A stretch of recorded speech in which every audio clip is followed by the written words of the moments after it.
পরম প্রেমময় শ্রী শ্রী ঠাকুর অনুকূলচন্দ্রের স্বাস্থ্য ও সদাচার সূত্রের ৬৯ নম্বর বাণী।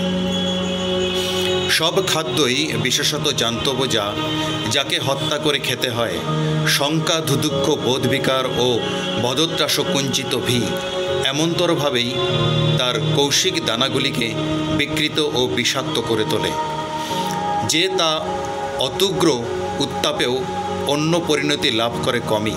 ফলে ওই খাদ্য দেহে সংশোধিত হয়ে অল্প বা অকারণ ত্রাসের উদ্দীপনায় ক্রমতাৎপর্যে এমনতর মৃত্যু অভিনিবেশের সৃষ্টি করে, যার ফলে কৌশিক বিধানও বিকৃতি লাভ করে ক্রমশই এবং তা জন্মগত আয়ুকেও ক্ষীণ করে তোলে।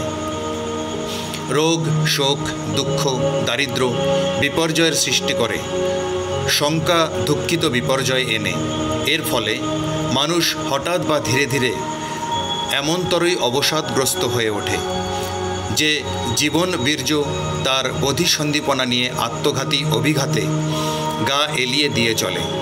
সত্তাবিরোধী অন্তরায়ের বিরুদ্ধে সে মল্ল কৌশল নিয়ে দাঁড়াতে পারে কমই। আর আমার মনে হয় সেই জন্য যজ্ঞেও পশুবধ বিধি বিগর্হিত। মহাভারতে আছে,